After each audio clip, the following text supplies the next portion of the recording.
टाईमनुसार माणसं सगळे चेंज होतात. खरंच असं माझ्यासोबत अनुभव झालाय. काय झालंय चला पुढे सांगतेच. गुड मॉर्निंग, मी शिवानी, आपला डेली मिनी ब्लॉग्स. आणि आज सकाळी-सकाळी मार्केटमध्ये गेलेत कारण की वेळ अमावस्येसाठी आम्हाला थोडंफार सामान आणायचं होतं त्यामुळे. ते आणलं वगैरे त्यानंतर मी घरी आलो आणि थोडाफार स्नॅप वगैरे काढला. त्यानंतर तेवढ्यातच समरचा ट्युशनचा टाईम झाला होता. तो बोलला की आज त्याचे फ्रेंड्स नव्हते सोबत जायला, मला सोड. त्यामुळे त्याला सोडलं कारण फक्त जाता वेळेस ते स्कूटी चालवत होता आणि येता वेळेस मी माझा येणार होते. कारण की मला मार्केटमध्येही जायचं होतं.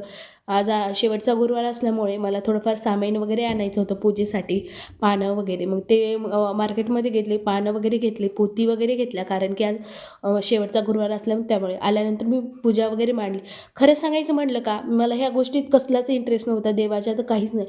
पण काही-काही म्हणजे टाईमनुसार मग सगळं काही चेंज होत जाईल आणि मला ह्या गोष्टीत एवढा इंटरेस्ट येत झाला. मी छानपैकी पूजा मांडली, सर्व कथा वाचली, निवेद वगैरे दाखवला आणि खरंच माणूस टाईमनुसार चेंज होतं हे बरोबर आहे. बाय.